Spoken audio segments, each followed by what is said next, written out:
big house, quiet nights. Have you ever stood inside a very large, very beautiful house in the United States and suddenly realized that the loudest thing around you is silence? Not peaceful silence. Not restful silence. But the kind that makes you hear your own thoughts clearly, even when you don't want to hear them at all. That's how my last 3 weeks began. A big house. High ceilings. Wide windows. Afternoon sunlight pouring into the living room in a way that looks exactly like the American dream. But at night, when the lights go off, I understood something uncomfortable. A big house doesn't always mean a full life. If you're learning English and lately you feel your motivation slowly disappearing, the reason may have nothing to do with vocabulary or pronunciation. It may come from a quiet emptiness like this. Your brain is not lazy. Your brain is just busy. Feeling heavy. When emotions sink, your ability to listen, read, and speak syncs with them. This isn't a personal opinion.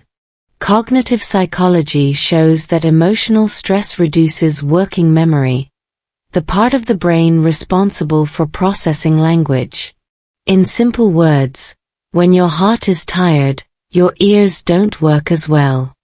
During those first nights in America, I often stood alone in the kitchen long after everyone else had gone to sleep. No music. No phone. Just the steady hum of the air conditioner. I used to believe that a big house, stable marriage, and children under one roof meant I had arrived. But this destination felt more like an empty parking lot. Everyone has a space, but no one is really talking. What makes a home? That question kept repeating in my mind, sometimes in Vietnamese, sometimes in English. Here's the strange part. When I tried to open a slow, easy English listening video to get back on track, I couldn't focus for more than 30 seconds. Not because the speaker was fast, but because every simple English sentence touched emotions I was trying to avoid. Your brain is smarter than you think. It knows when you're using learning as a way to escape real life. And when it notices that, it quietly refuses to cooperate.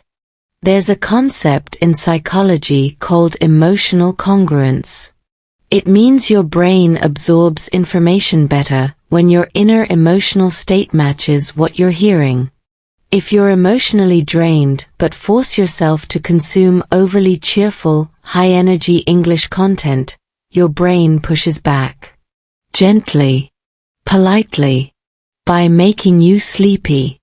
You think you lack discipline. In reality, your nervous system is just protecting you. That night, I didn't study English. I sat on the sofa, looked around the house, and admitted something for the first time. I was living in a big house, empty life. Not because I lacked people, but because I lacked presence. I lived next to my wife, next to my children, but my mind was far away. And in that distance, every language becomes harder to hear. If you're in a similar place right now, try something small. Don't force yourself to study. Just listen to one slow, ordinary English sentence. For example, this house is quiet tonight. Hear it the way you hear your own thoughts. Don't analyze the grammar. Don't write anything down. Just let the sentence exist in the room. When emotions feel acknowledged, the brain naturally opens its doors again. Neuroscience supports this. When you allow emotional processing instead of suppression, the brain's language centers reconnect more easily with attention and memory. That's why gentle, story-based English, spoken slowly, naturally, works so well during difficult life phases. It doesn't demand performance. It invites presence. Those quiet nights in the big house taught me something I never learned from textbooks or language apps. Before asking, "How can I improve my English?" we may need to ask a harder question: am I actually living in my home? Or am I just staying inside a large box with a roof? 3 weeks in America. 3 weeks sounds short when you say it out loud. 21 days. Barely enough time to unpack all the boxes, learn the light switches, remember which door creaks at night. But emotionally, 3 weeks can stretch into something much longer. Long enough for small cracks to show. Long enough for silence to become a habit. Long enough for you to realize that changing a country does not automatically change what you're carrying inside. When we arrived in the US, everything felt fresh in a practical way. New streets. New supermarkets. New routines. My brain was busy with logistics, and for a moment, that felt like relief. There's a strange comfort in being tired for obvious reasons. Jet lag makes sense. Paperwork stress feels productive. You can point to it and say, "That's why I'm exhausted." But once those surface problems settled, something quieter took their place. By the end of the first week, the house was mostly organized. By the second week, the kids had found their favorite corners. By the third week, the rhythm of daily life had returned, and with it, the old emotional distance I thought the move might fix. This is the part nobody tells you. A new country gives you new scenery, but it doesn't automatically rewrite old patterns. Your habits fly with you. Your silence passes customs without any questions. I noticed it in the evenings. We would sit at the same table, eating dinner, all of us physically present. Words were exchanged, but they were functional. Did you finish your homework? What time is school tomorrow? Can you pass the salt? Useful sentences. Correct sentences. Emotionally empty sentences. It felt like we were all speaking fluent English and fluent avoidance at the same time. If you're trying to learn English, this kind of emotional background matters more than you think. Language learning doesn't happen in isolation.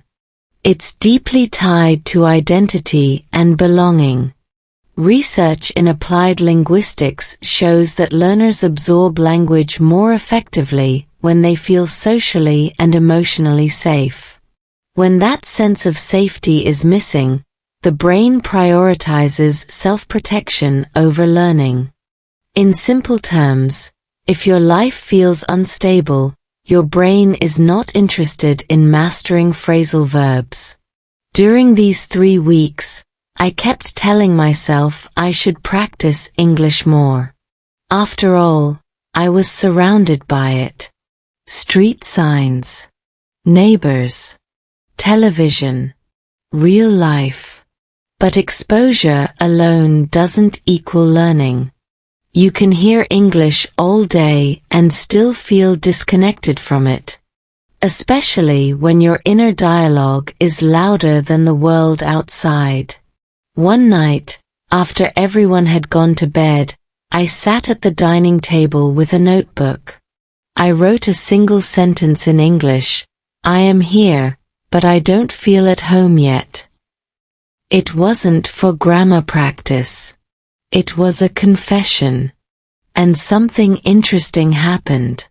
Writing that sentence didn't make my English better, but it made my breathing slower. That matters. When the body relaxes, the brain becomes teachable again. Psychologists call this effective grounding. Naming your emotional state reduces its intensity. Once emotions are named, they stop hijacking cognitive resources. This is why journaling, even in very simple English, can improve listening and speaking ability indirectly. You're not training language first. You're calming the system that uses language. Over those 3 weeks, I stopped chasing progress. I stopped timing my listening sessions. Instead, I connected English to moments that already existed. I listened to slow English stories while washing dishes. I repeated one short sentence while driving the kids to school. Not to sound perfect, but to feel present. We're almost home. It's a quiet morning. Small sentences. Real moments. And here's the unexpected lesson America taught me in those first weeks. You don't need dramatic transformation to move forward. You need honesty in small doses. The same way a family reconnects not through grand speeches but through shared silence and simple conversations, language learning works best when it fits gently into real life. 3 weeks didn't fix my marriage. They didn't magically restore closeness. But they showed me something important. Learning English is not about escaping your life. It's about learning to describe it. Slowly, imperfectly, truthfully. And sometimes, that's enough to make the silence feel a little less heavy. Love after the wedding. No one tells you this clearly enough. Love doesn't disappear after marriage. It changes shape, and if you don't notice that change, it starts to feel like loss. During our 3rd week in the US, this truth became impossible to ignore. There were no big fights. No dramatic arguments. No slammed doors. Just a slow, quiet drift that happens when 2 people share the same space but stop sharing the same inner world. Marriage, especially after children, often turns love into a series of tasks. Pay the bills. Drive the kids. Clean the kitchen. Answer emails. Everything works. Nothing feels broken. And yet something essential is missing. It's like speaking grammatically correct English with no emotion. Every sentence is fine, but no one feels heard. Psychologists call this emotional erosion, the gradual wearing away of connection through neglect, not conflict. I noticed it one evening when my wife and I were sitting on opposite ends of the couch. Same room. Same house. Different universes. We weren't angry. We were tired. And tired people don't fight, they retreat. In language learning, fatigue shows up as avoidance. In marriage, it shows up as silence. Different forms, same root cause, overload. Here's where English quietly entered the picture. One night, I said a simple sentence out loud, almost by accident. I don't know how to say this in English, or in any language. It was half a joke, half a confession. But that sentence did something important. It slowed the moment down. When language becomes simple, honesty becomes possible. Neuroscience supports this idea. Under emotional stress, the brain's prefrontal cortex, the area responsible for complex language and reasoning, loses efficiency. That's why difficult conversations feel impossible when you're exhausted. This applies both to marriage and to learning a new language. Complexity collapses first. Simplicity survives. Instead of long explanations, we began exchanging shorter, clearer statements. Not therapy-level communication. Just human-level honesty. I feel far away. I'm tired. I miss us. These are not advanced English sentences, but they carry weight. In fact, research shows that emotionally loaded but linguistically simple sentences are processed more deeply and remembered longer than complex neutral ones. This realization changed how I approached English practice. I stopped chasing advanced structures and focused on emotional accuracy. Saying the right thing mattered more than saying it perfectly. For learners, this reduces performance anxiety, a major blocker in speaking fluency. When your goal shifts from sound native to be understood, your nervous system relaxes. And relaxed systems learn faster. Marriage works the same way. When the goal becomes be present instead of be right, connection returns slowly, almost quietly. One evening, my wife said something that stayed with me: we don't need more time. We need more attention in the time we already have. That sentence could be a marriage lesson or a language learning principle. Probably both. Over the years, we had learned how to talk efficiently. But we had forgotten how to speak intentionally. In English, intention shows up as stress, pause, tone. In marriage, it shows up as listening without preparing a reply. Both require the same skill: slowing down. During those weeks, I practiced one small habit. Before speaking, English or otherwise, I paused for 2 seconds. That pause changed everything. It reduced misunderstandings. It softened my tone.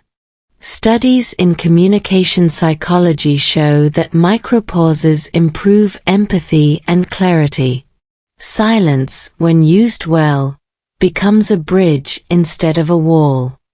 Love after the wedding isn't weaker. It's quieter. It doesn't shout. It waits.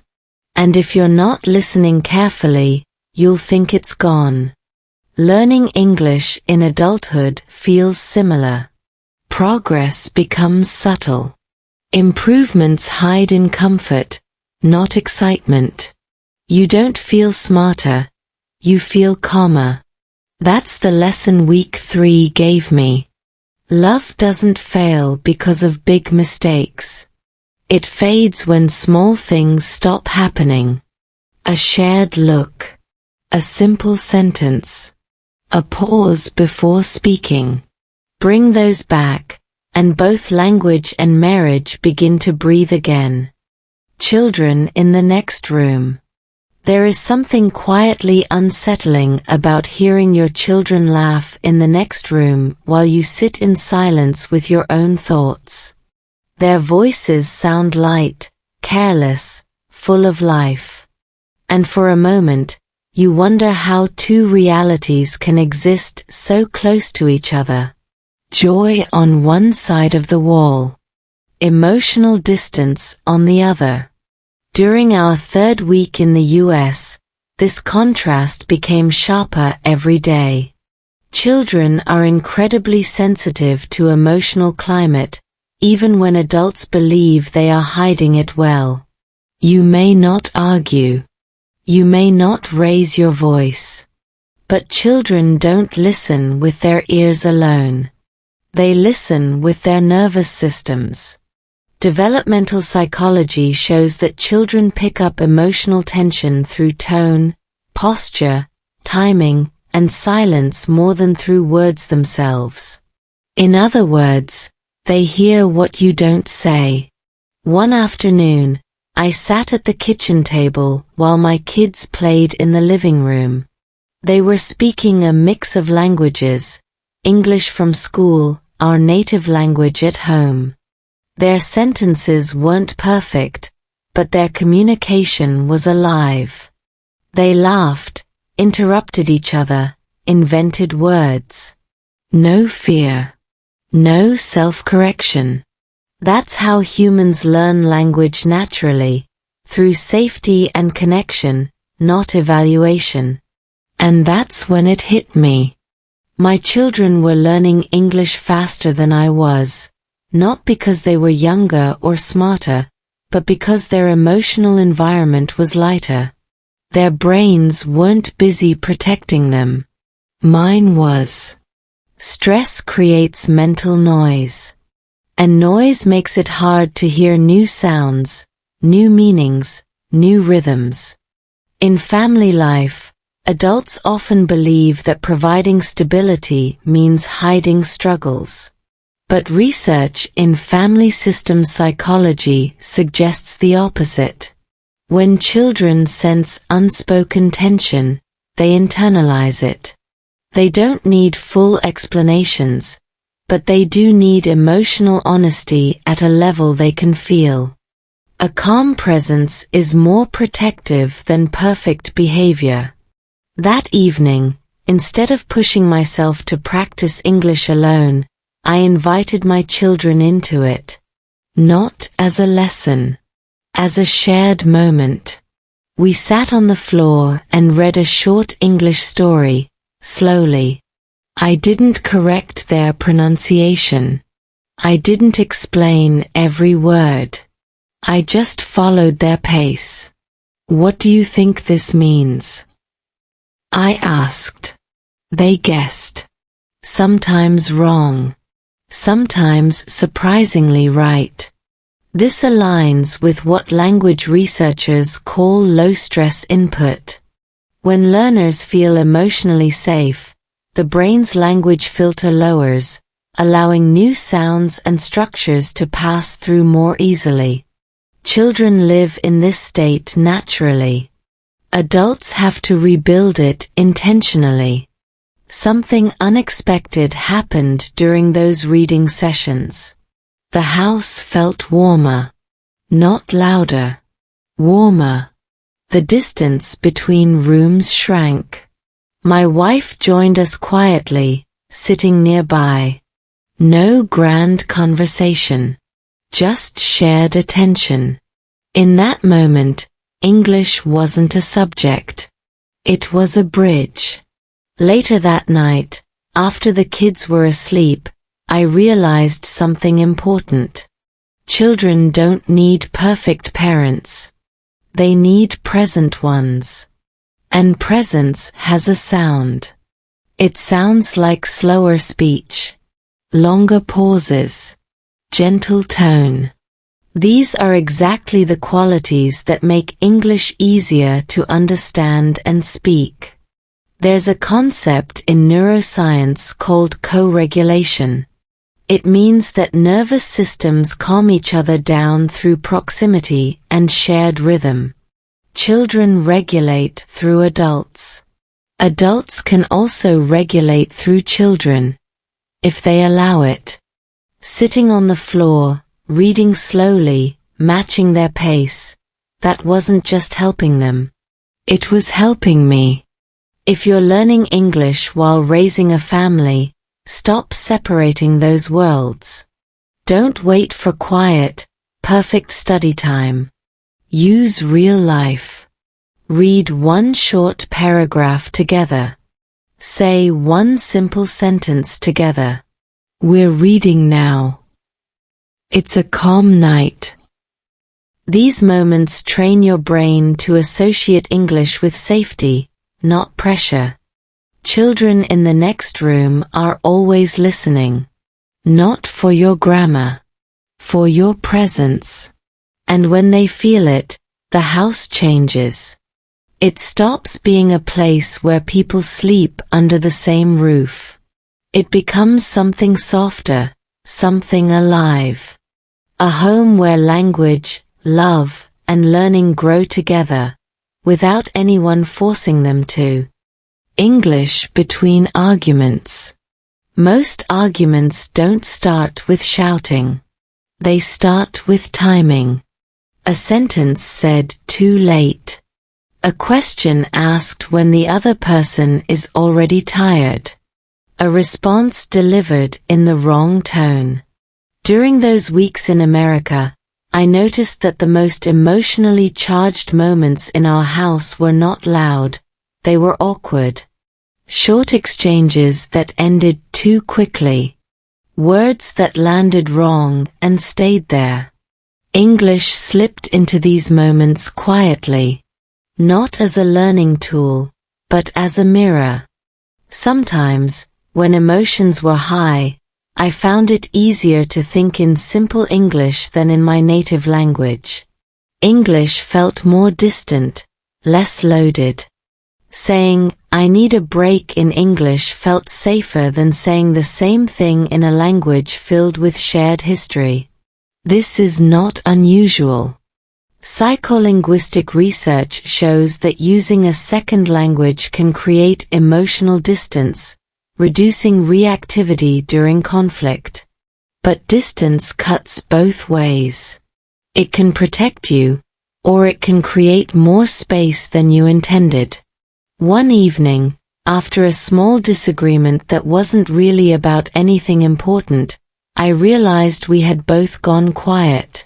Not because the issue was resolved, but because we didn't trust the next sentence. Silence became the ceasefire. English lived inside that silence. If you're learning English and feel blocked when speaking, notice this pattern. Many adults associate speaking with risk. Risk of being misunderstood. Risk of sounding foolish.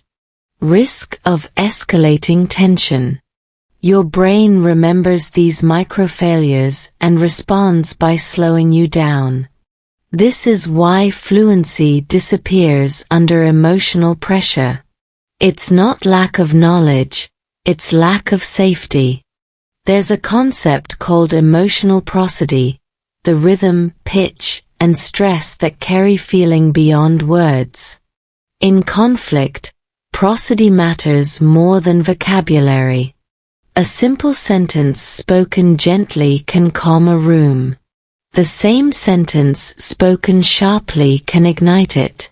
This is true in marriage. It's also true in English practice. I began experimenting with something very small. When tension rose, I switched to shorter sentences. Fewer clauses. More pauses. Let's stop. Pause. We can talk later. Pause. These aren't advanced structures, but they work. Neuroscience shows that slower speech reduces amygdala activation, the brain's alarm system. When the alarm quiets down, reasoning returns. This changed how I practiced English too. Instead of pushing through complex dialogues, I trained calm speech. Reading aloud slowly. Leaving space between phrases. Allowing silence. Fluency is not speed. It's control.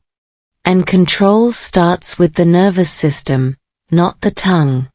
One night, in the middle of a tense moment, my wife said something simple, "You sound different when you slow down." She wasn't talking about English. She was talking about presence. But the lesson applies to both. When you slow your language, you signal safety. To your partner. To your children. To yourself. Linguists call this processing time.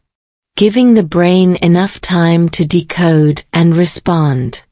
In relationships, this prevents defensive reactions. In language learning, it prevents shutdown. The same principle, two different arenas. Over those weeks, arguments didn't disappear. But their shape changed. They became shorter. Less sharp. More reparable. We learned that stopping early was better than finishing strong.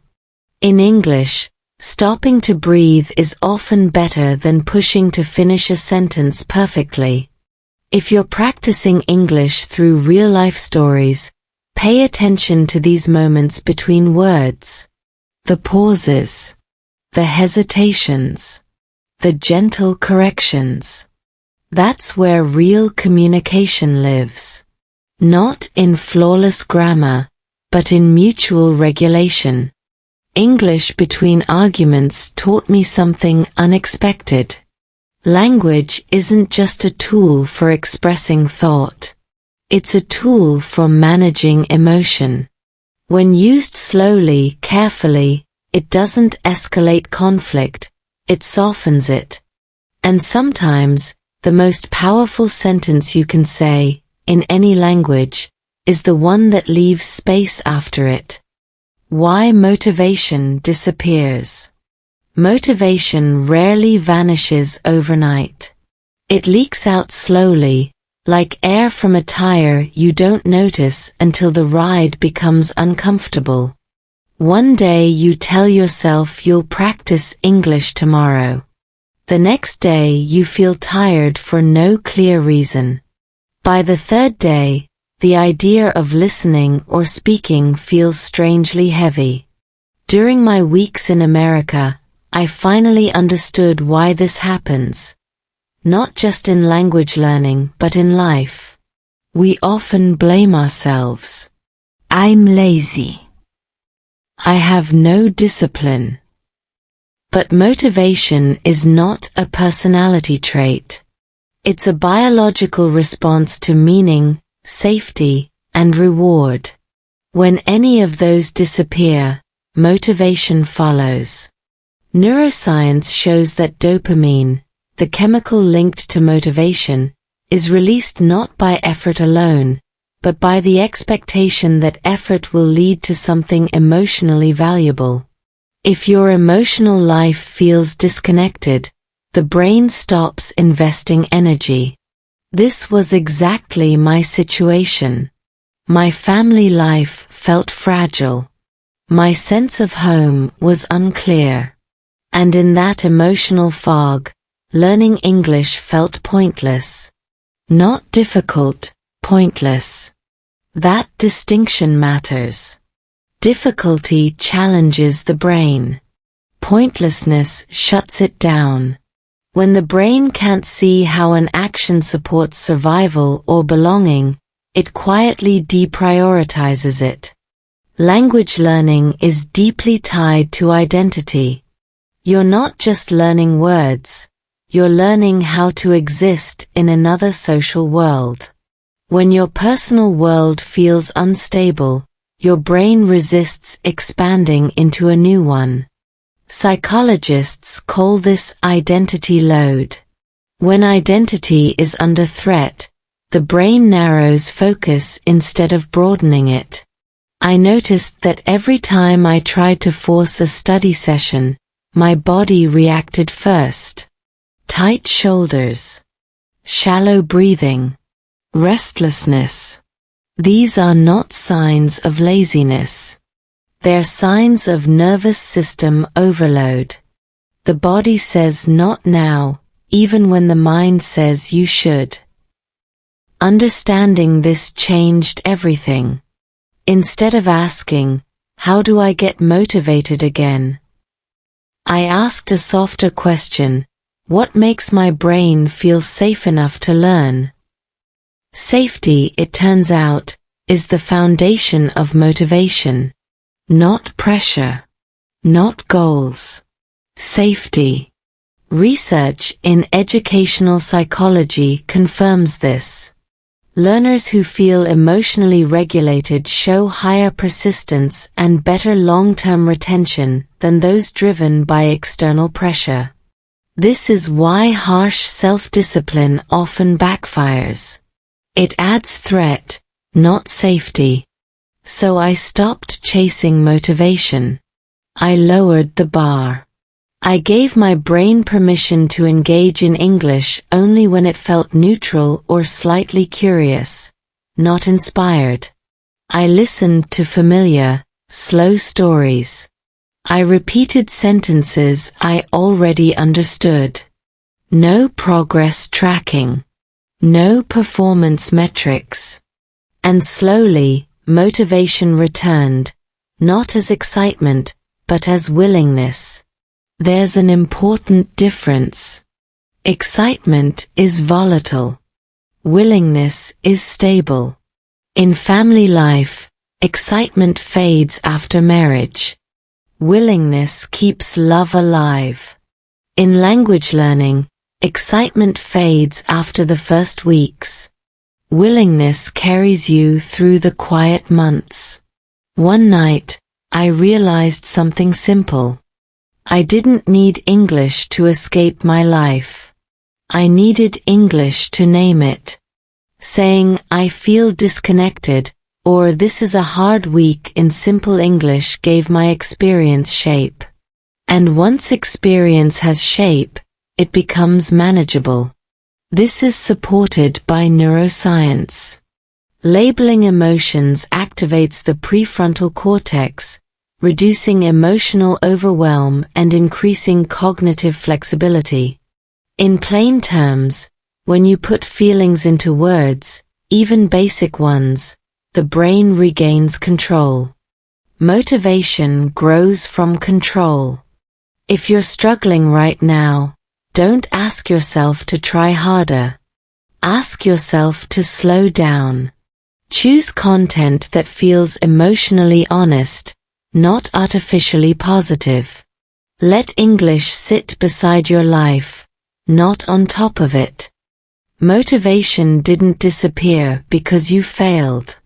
It disappeared because your brain was protecting you.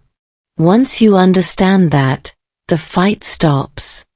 And in that quiet space, learning begins again, naturally, gently, and at its own pace. The brain under stress. Stress doesn't announce itself loudly. It whispers. It tightens your chest just enough to be uncomfortable. It shortens your breath by a few seconds. It makes familiar things, like listening to English, feel strangely difficult. During my weeks in America, I learned that stress wasn't just affecting my mood or my marriage. It was quietly reshaping how my brain processed language. When the brain detects stress, it shifts priorities. Survival first. Everything else later. This is handled by the amygdala, the brain's alarm system. When it's active, higher cognitive functions, like language processing, memory recall, and attention, are temporarily downregulated. This isn't a flaw. It's evolution. But in modern life, where stress is emotional rather than physical, this system stays on far longer than it should. That's why you can know English and still not understand it under pressure. The information is there. Access is blocked. Learners often describe this as "my mind goes blank." What's actually happening is neural gating. Stress closes the gate. I saw this clearly one afternoon when my wife asked me a simple question in English. I understood every word. Yet my response came out slow and awkward. Later, alone, I could answer perfectly. The difference wasn't ability. It was emotional load. Social stress increases cognitive demand, leaving fewer resources for language. Neuroscience calls this cognitive load theory. When working memory is overloaded by worry, fear, or emotional conflict, performance drops.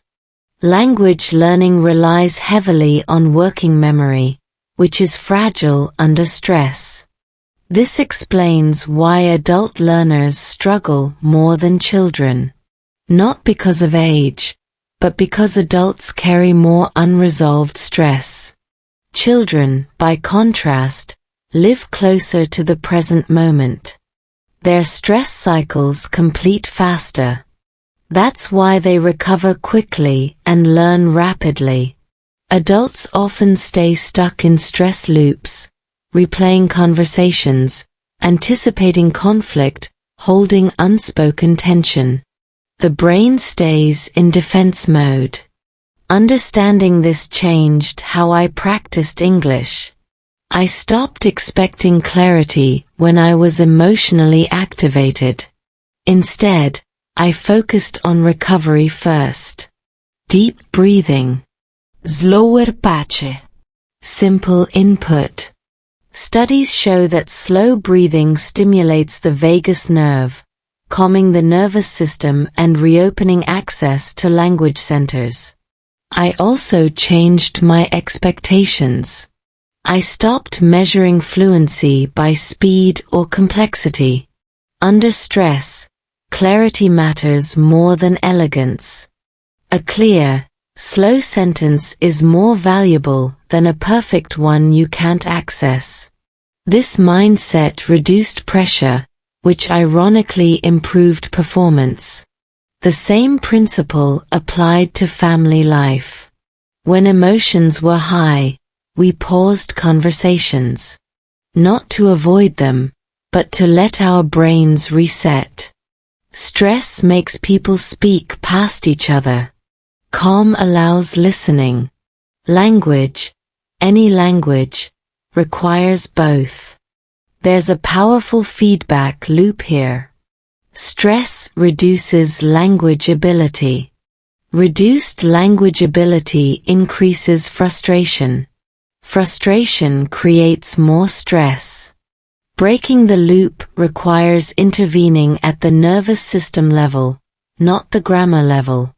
One technique that helped me was paced input. I listened to English spoken at a slightly slower rhythm than normal speech. Not exaggerated, just gentle. This matches the brain's reduced processing speed under stress. Over time, as calm returned, speed naturally increased. If you're learning English while going through emotional challenges, stop blaming yourself. Your brain is doing exactly what it was designed to do. Protect first. Learn later. Work with that design, not against it. Stress doesn't mean you're failing. It means your system needs regulation before information. Once you give your brain what it needs, safety, time, breath, it will reopen the gates. And when it does, language flows again. Not because you forced it, but because you finally let the brain feel safe enough to listen. A small daily ritual. Big change rarely begins with big decisions. It begins with something almost invisible. A small action repeated at the same time each day, quietly telling your nervous system, you're safe now. During my weeks in America, this became the turning point. Not in a dramatic way, but in a way that actually lasted. The ritual started accidentally.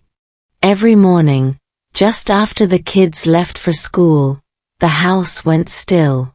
Not the heavy silence of night, but a softer one. The kind that feels unfinished.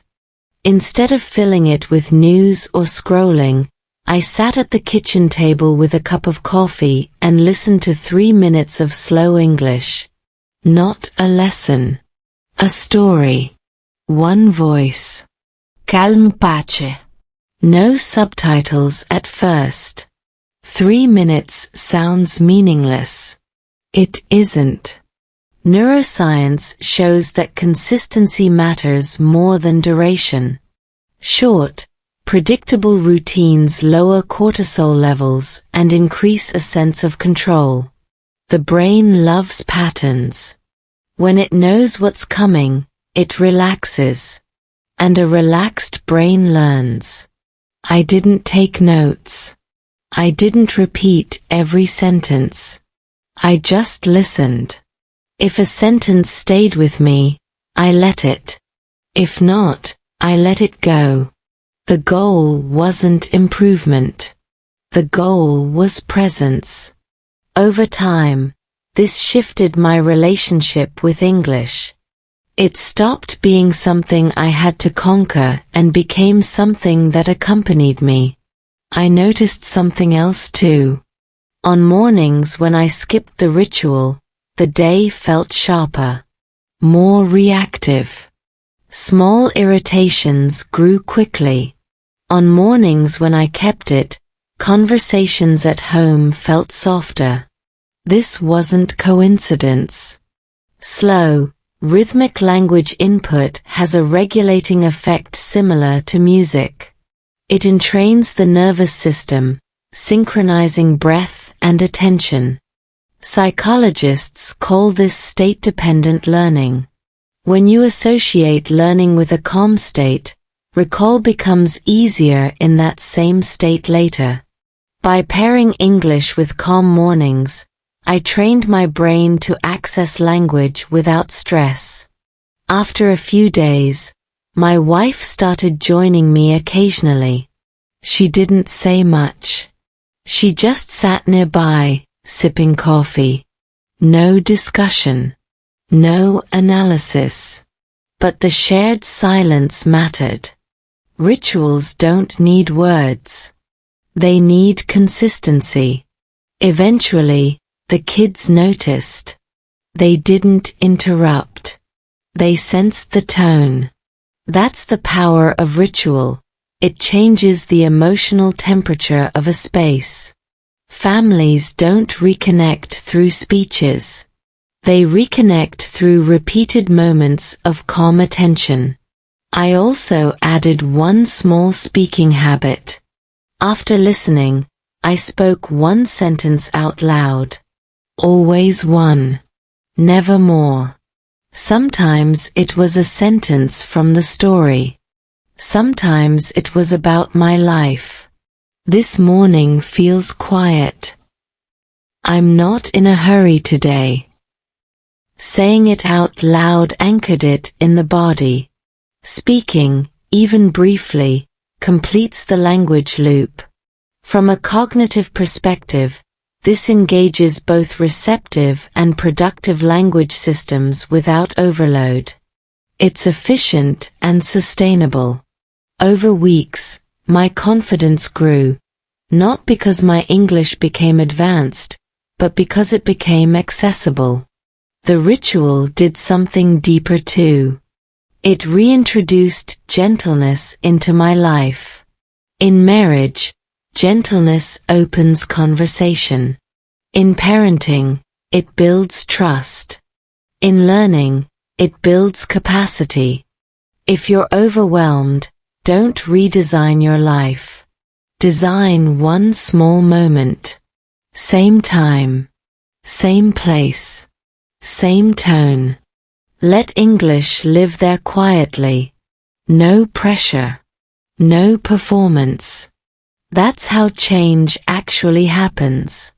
Not through intensity, but through intimacy. A small daily ritual doesn't fix everything, but it creates a space where healing, learning, and connection can slowly return. Learning without pressure. Pressure is a strange thing. It pretends to help, but it quietly sabotages everything it touches. In language learning, pressure shows up disguised as motivation. Deadlines. Streaks. Daily targets. You should be better by now. During my weeks in America, I finally saw how deeply pressure had shaped not only my English practice, but my entire relationship with learning, and with my family. For years, I believed progress required intensity. More hours. More effort. More discipline. But pressure doesn't create learning. It creates compliance. And compliance collapses the moment life becomes emotionally heavy. When marriage feels fragile and home feels uncertain, the brain has no spare energy for self-imposed demands. This isn't a personal weakness. It's biology. Under pressure, the brain releases cortisol, a stress hormone that interferes with memory formation and recall. Studies show that high-pressure learning environments reduce long-term retention, even if short-term performance appears strong. In simple terms, pressure may make you study today, but it makes you forget tomorrow.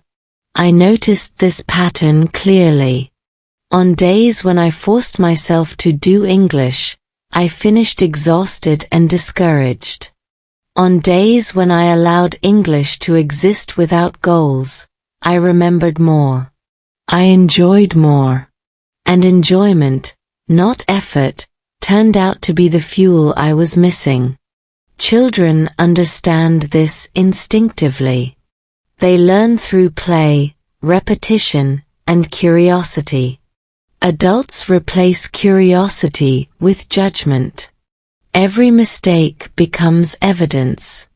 Every pause becomes failure. This inner commentary creates constant microthreats, keeping the nervous system slightly activated. And an activated nervous system cannot learn deeply. So I changed one rule. I removed evaluation. No scoring. No tracking. No level. I didn't ask, did I improve? I asked, did this feel gentle? That single shift lowered resistance immediately. English stopped feeling like a test and started feeling like a companion. Psychologists refer to this as self-determined learning. When autonomy increases, intrinsic motivation follows. The learner feels in control, not controlled. This is especially important for adults, whose identities are already full. Learning must integrate, not dominate. I applied the same principle at home. Less correction. More observation. When my children spoke English imperfectly, I didn't fix them right away. I listened. When my wife expressed frustration, I didn't rush to solve it. I stayed present. Pressure kills honesty. Safety invites it. In practical terms, learning without pressure looks like this: listening when you're curious, not tired. Speaking when the sentence feels ready, not forced. Stopping when attention fades, without guilt. These are not excuses. They are strategies aligned with how the brain actually works. One night, I realized something profound. The most effective English practice I did all week lasted 5 minutes. 5 calm, focused minutes beat an hour of distracted effort. Attention, not time, is the real currency. Neuroscience supports this. Focused attention strengthens neural pathways more efficiently than prolonged, low-quality exposure. This is why short, high-quality input is better than long, pressured sessions. The brain learns in pulses, not marathons. Learning without pressure doesn't mean learning without commitment. It means committing to sustainability. Marriage doesn't survive on grand gestures. It survives on daily respect. Language learning follows the same law. If you feel stuck, remove one layer of pressure today. Just one. Shorten the session. Lower the expectation. Change the tone. Let English meet you where you are, not where you think you should be. When pressure leaves, space appears. And in that space, learning becomes possible again. Not because you pushed harder, but because you finally stopped pushing at all. What children really hear. Children hear far more than words. They hear timing. They hear tension. They hear what adults think they're hiding. During those weeks in America, I began to understand something uncomfortable but important. My children were not listening to my English, or even my explanations. They were listening to my emotional tone. And that changed how I saw both parenting and language learning. One evening, I was helping my child with an English reading exercise. The sentences were simple. The vocabulary was easy. But my voice was tight. I wanted it to go well. I wanted to be helpful. I wanted to be a good parent. And without realizing it, I brought pressure into the room. My child hesitated, slowed down, looked away. Not because the English was hard, but because the emotional signal said, "Be careful." This is what children really hear. They hear expectation before instruction. Neuroscience confirms this. Children's brains are highly attuned to emotional cues, especially from caregivers. The amygdala activates in response to tone and facial expression faster than to words. Meaning is filtered through feeling. The same thing happens when adults learn a language. If your inner voice sounds impatient or judgmental, your brain reacts defensively. You freeze. You forget. You avoid speaking. It's not lack of ability. It's emotional interference. I noticed that when I softened my tone, everything changed. I slowed my speech. I smiled more. I allowed mistakes to exist without comment. Suddenly, my child read more confidently. Not more accurately, more confidently.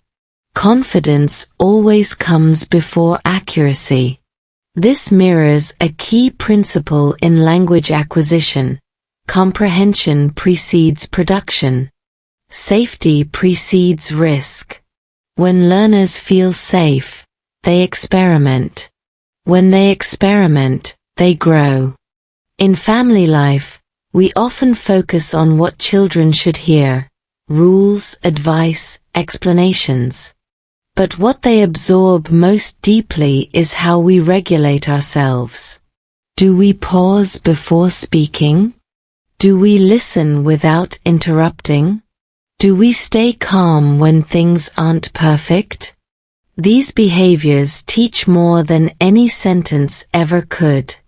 I began applying this awareness to my own English practice. Instead of correcting myself harshly, I treated my inner learner like a child. Patient. Encouraging. Curious.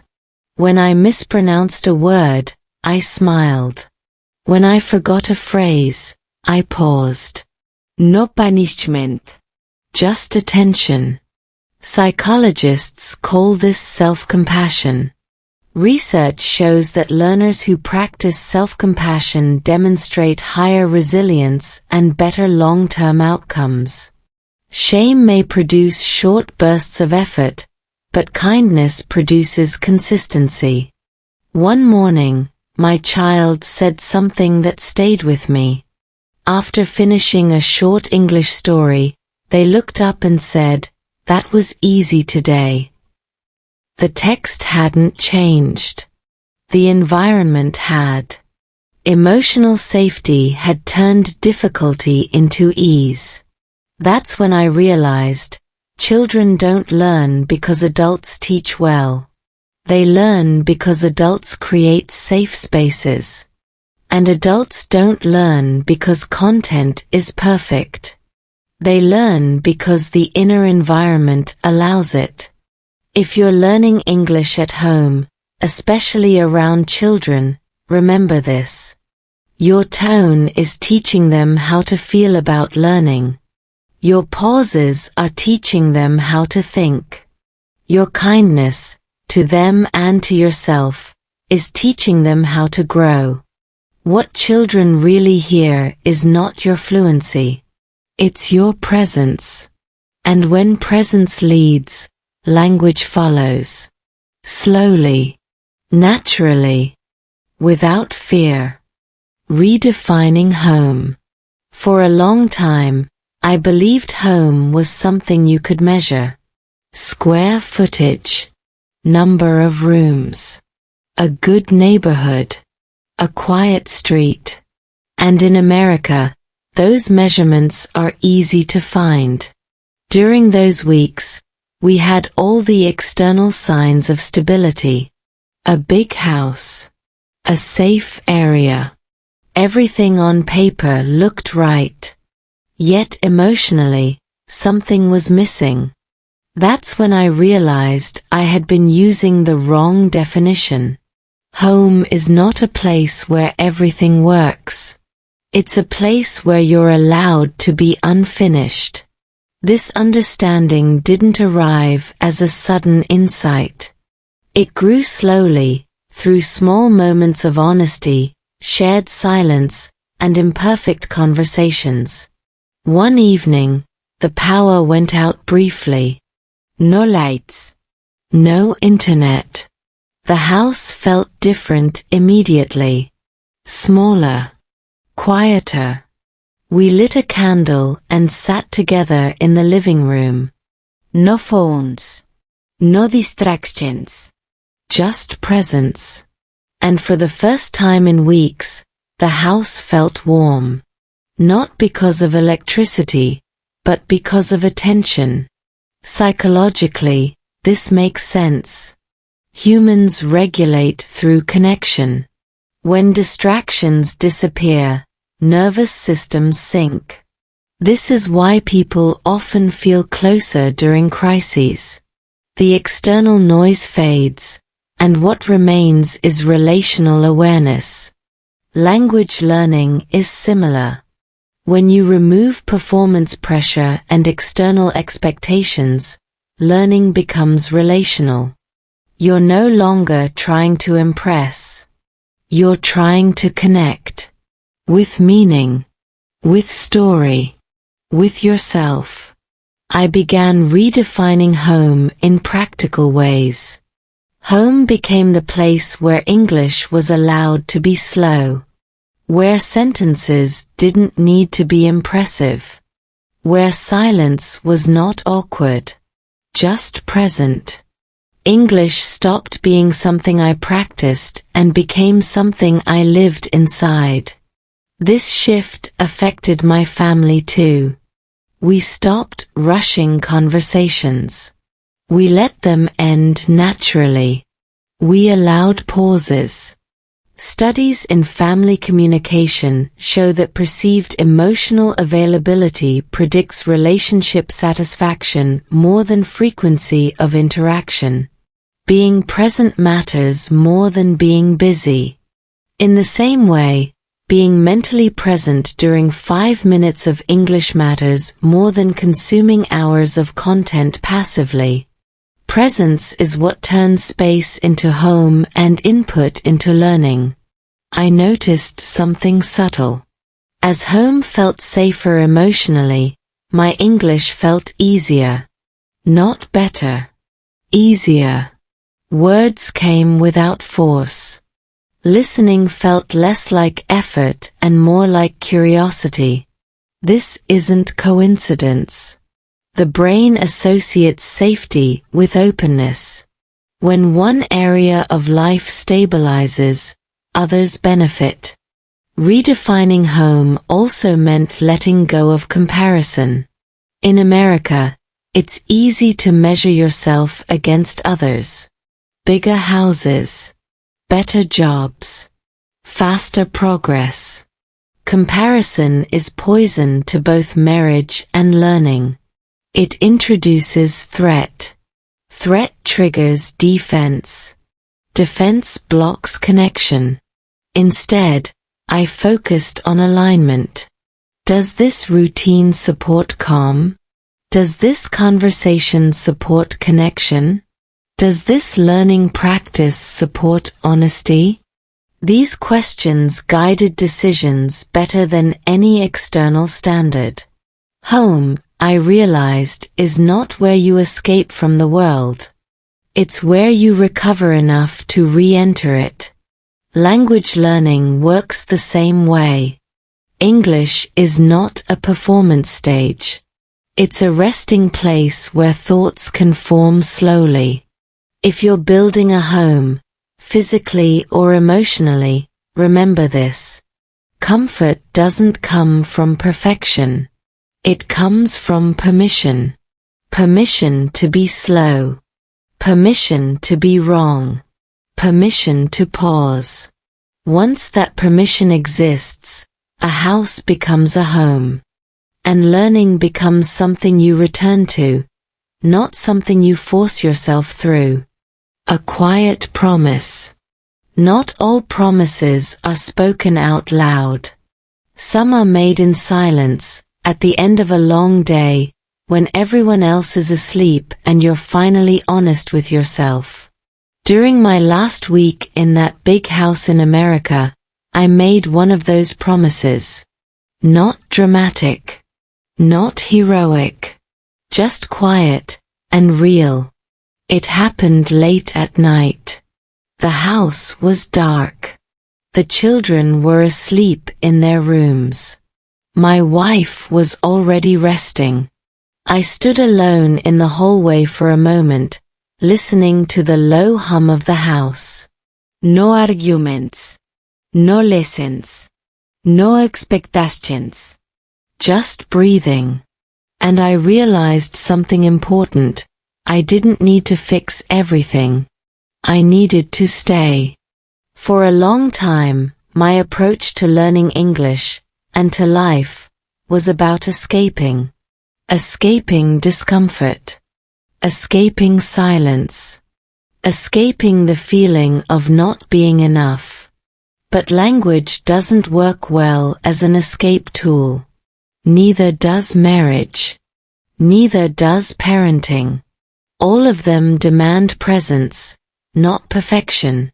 The quiet promise I made was simple. I will stop running from the slow parts. I will stop trying to rush growth. Mine, my family's, my English. Neuroscience supports this instinct. Long-term change happens through consistency, not intensity. The brain rewires itself through repeated, low-stress exposure.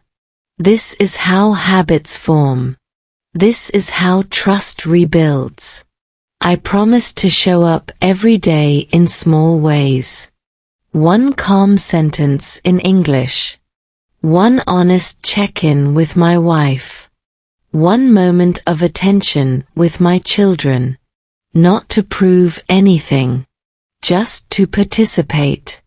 Psychologists call this behavioral commitment. When actions align with values, motivation stabilizes naturally. Something shifted after that. Not overnight, but quietly. Mornings felt less heavy. English felt less distant. Conversations felt less fragile. The house didn't change, but the way I inhabited it did. This is what many learners misunderstand. Progress doesn't always feel like progress. Often, it feels like calm. Like fewer internal arguments. Like less resistance. In language learning, when you stop measuring, you start noticing. You notice that you understand more than before. That you speak with less fear. That silence no longer feels like failure. The same applies to family life. Repair doesn't come with fireworks. It comes with reliability. With keeping small promises. With being emotionally predictable. Children don't need perfect explanations. They need adults who remain steady. Wives don't need constant solutions. They need presence that doesn't disappear under stress. That quiet promise became my anchor. On days when motivation dipped, I returned to it. Not to force myself, but to remember why I began. English was no longer a goal. It was a companion in a life I chose to stay inside. If you're watching this and feeling tired, of learning, of trying, of holding things together, hear this clearly: you are not behind. You are not broken. You are likely just overwhelmed. And overwhelm is not solved by pushing harder. It's solved by slowing down enough to feel safe again. Make one quiet promise today. Not to become better, but to become more present. Choose one small ritual, one gentle practice, one honest sentence. Let it be enough. Because in the end, a home is not built from walls or language apps or perfect plans. It's built from repeated moments of care. From choosing to stay, even when it's uncomfortable. And when you stay long enough, learning returns. Love returns. Meaning returns. That's the promise I made in that big, quiet house. And it's the promise that finally made it feel like home. Before you close this video, let me leave you with one quiet question. If one day your house becomes bigger, your life becomes busier, but your heart feels emptier, will you notice in time? Because a home is not built by walls, money, or even time spent together.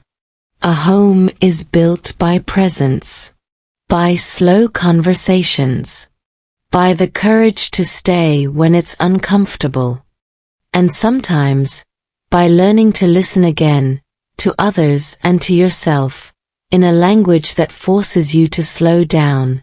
This story wasn't just about marriage.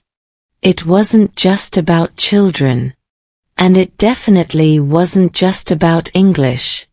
It was about rebuilding connection, word by word, moment by moment, when life feels too heavy to rush. If you're learning English and feel stuck, tired, or close to giving up, stay here. This channel isn't about fast fluency or perfect pronunciation. It's about real English for real life, slow, clear, emotional, and human. Subscribe to the channel if you want more deep English listening stories, real-life American experiences, and calm practice that helps you listen better, speak naturally, and feel again. Save this video if it spoke to you. Share it with someone who feels lost in a busy life but still wants to learn. Because maybe English isn't what you're trying to master. Maybe it's what's helping you come home. See you in the next story.